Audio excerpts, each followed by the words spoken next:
ఏ కులానికి ఆ కులానికి కలిగినటువంటి సాంస్కృతిక వైభవాన్ని వెలికి తీయాలి. చరిత్రలో వారి యొక్క చరిత్ర పురుషులను కానీ, వారి యొక్క పూజా విధానాలను కానీ, వారి యొక్క దేవుళ్ళను కానీ, వారి యొక్క కట్టుబొట్టు విధానాన్ని కానీ, వారి బతుకు జీవన విధానం కానీ, వారి ఆహార నియమాలు గతంలో ఏ రకంగా ఉంది. కొన్ని బీసీ కులాలు, ఎంబీసీ కులాలు ఇప్పటికీ ఉడకబెట్టిన ఆహారం తింటారు.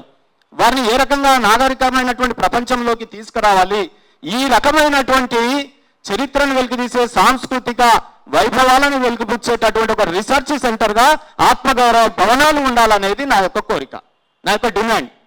రెండవది ఏంటి, ఈ సమాజానికి దారి చూపించేటటువంటి దిక్సూచి కేంద్రాలుగా ఈ ఆత్మగౌరవ భవనాలు ఉండాలనేది.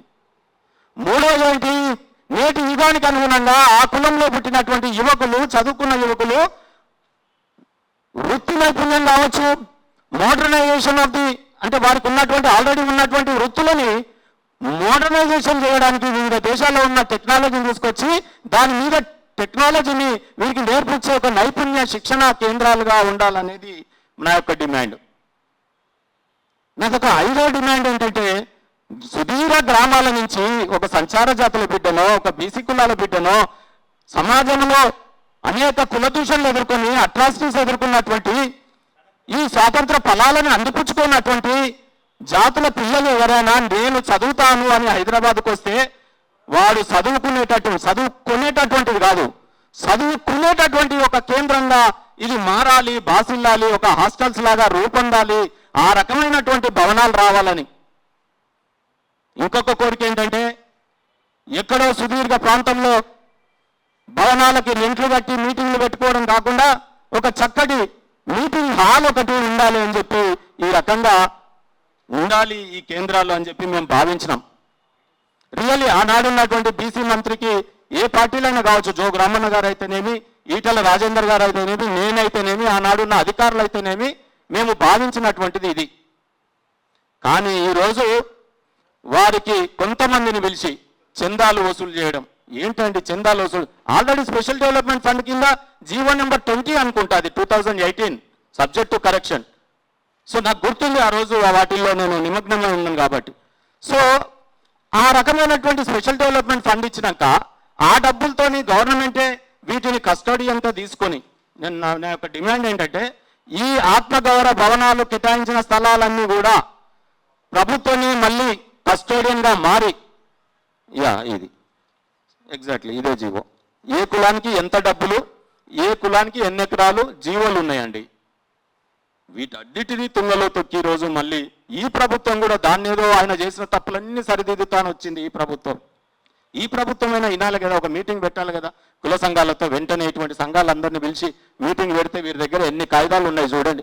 ప్రభుత్వం దగ్గర లేని కాయిదాలు మరి వీరు శ్రీనివాస్ గారు, వీరి కార్యాచరణ కమిటీ అందరి దగ్గర ఉన్నాయి.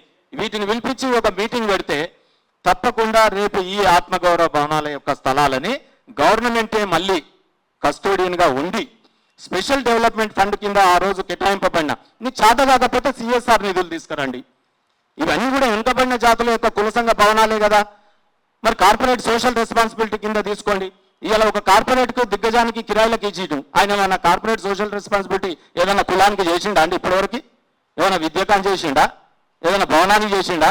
చెప్పండి, సిఎస్ఆర్ నిధులు ఎక్కడ బీసీలకు ఖర్చు పెట్టిండో ఆయన? నేనేమంటున్నంటే ఈరోజు నా యొక్క డిమాండ్ స్పష్టంగా గవర్నమెంట్ తిరిగి దీన్ని కస్టడీలోకి తీసుకోవాలి. అన్ని కుల సంఘాలు, రిజిస్టర్డ్ కుల సంఘాలను పిలవాలి, వాటిని అడ్వైజరీ కమిటీలోకి తీసుకోండి. కానీ కట్టించేది ఆ ఆత్మగౌరవ భవనాలని నిర్మించి రిబ్బన్ కటింగ్ ఓపెనింగ్కి మీరు వచ్చినా పర్వాలేదు, ముఖ్యమంత్రి గారు, మంత్రులు మీరు మొత్తం హ్యాండ్ ఓవర్ చేసినాక కుల సంఘాలకు అడ్వైజరీ కమిటీకి ఒక మెయింటెనెన్స్ కమిటీ వేసి గవర్నమెంట్ ప్రతి కులానికి ఒక ఫెడరేషన్ ఉంది. బీసీలందరికీ గుండుగుత్తగా ఉంటే బీసీ కార్పొరేషన్ ఎండీ ఉంటాడు, ఏ కులానికి ఆ కులానికి ఎండీ ఉంటాడు. వాళ్ళని కస్టోడియన్గా పెడితే గవర్నమెంటే ఉంటే మాకు ఎప్పుడు ఏ రిపేర్ వచ్చినా రంగులు వేయాలన్నా వాడిని వీని బతలాడుకుంటా చందాలు పిచ్చగాళ్ళలాగా తిరిగేటటువంటి వైనం బంద్ అయిపోతుంది కదా. మళ్ళీ మమ్మల్ని పిచ్చగాళ్ళ రూపంలో అవతారం ఎత్తమంటున్నారా? ఏరికేళ్ళు కడతారు చెప్పండి? ఈ కుల సంఘ భవనాలు బీసీలను పిచ్చగాళ్ళుగా భావిస్తున్నారా? ఎన్నో ఒక కోట్ల రూపాయలు పెట్టి మూసీ నది కడతామంటారు, మూసీ నది మీద విగ్రహాలు పెడతామంటారు, దానికి ఇన్ని కోట్ల రూపాయలు అంటారు. గతంలో కూలిపోయి మరి బ్రిడ్జిలు కట్టినారు, బ్రిడ్జ్ కూలిపోయేటటువంటి లక్షల కోట్ల ఇరిగేషన్ ప్రాజెక్ట్స్ కట్టినారు. అరే గంత చేతనైతుంది, లక్షల కోట్ల రూపాయలు పెట్టి కట్టి కూలగొడతారు. ఇవాళ గీ సింపుల్గా 100 కోట్లు పెడితే ఆత్మగౌరవ భవనాలు కట్టించేటటువంటి దానికి మీకు చేతులు రావట్లేదు. అంటే బీసీల మీద మీ ప్రేమలు ఇక్కడే కనిపిస్తున్నాయి. అందుకనే నేను చాలా తీవ్రమైనటువంటి స్వరంతో నేను డిమాండ్ చేస్తా ఉన్నాను. మీరు చేసే పోరాటం వెనకాల తప్పకుండా మాజీ ఎంపీసీ కార్పొరేషన్ చైర్మన్గా కాదు, ఒక బీసీ బిడ్డగా, ఒక కుమ్మరివాడిగా మీ ఎంబడి నేను తప్పకుండా ఉంటానని చెప్పి మీ అందరికీ నేను తెలియజేస్తూ ఈ పోరాటాన్ని ఇంకా ఉధృతం చేస్తాం. ఇదే ఆత్మగౌరవ భవనాలు ప్రభుత్వమే కట్టి గతంలో కేటాయించినటువంటి స్పెషల్ డెవలప్మెంట్ ఫండ్స్ కానీ సిఎస్ఆర్ నిధులు కానీ కేటాయించి మీరే రిబ్బన్ కటింగ్ చేయరు, మీరే ఫోటోలు దిగురు, మీరే క్రెడిట్ తీసుకోరు. కానీ ప్రభుత్వమా ముందుకు రా. రేవంత్ రెడ్డి గారు ఈ వేదిక ద్వారా దయచేసి మీరు బీసీల పక్షపాతాన్ని మాట్లాడుతుంటారు. బీసీలకు నేను సప్లాన్ నిధులు 20,000 కోట్లు అంటారు. మీరు ఏనా 20,000 కోట్లు కూడా ఇంకా ఇవన్నీ చేతనైతలేదు. కానీ ఈ 100-200 కోట్లు పెట్టి ఆత్మగౌరవ భవనాలు వెంటనే నిర్మాణము ప్రభుత్వమే చెయ్యాలి. మళ్ళీ తిరిగి కుల సంఘాలతో మీటింగ్ పెట్టాలి. అన్ని కుల సంఘాలకు దీంట్లో ప్రాతినిధ్యం ఉండేలా చూడాలి. కస్టోడియన్గా మాత్రం ప్రభుత్వమే ఉండాలి, ఎగ్జిక్యూటివ్ అధికారి మాత్రం ప్రభుత్వమే ఉండాలి. అక్కడ ప్రతి భవనానికి మరి ఆ యొక్క ప్రభుత్వమే అధికారులను నియమించి అడ్వైజరీ కమిటీలు మాత్రం ఈ కుల సంఘాల నుంచి తీసుకోవాల్సిందిగా నేను కోరుతూ ఈ వేదిక ద్వారా మీ వెలువెంట ఉండి ఈ పోరాటాన్ని ఉధృతం చేస్తామని తెలియజేస్తా ఉన్నారు.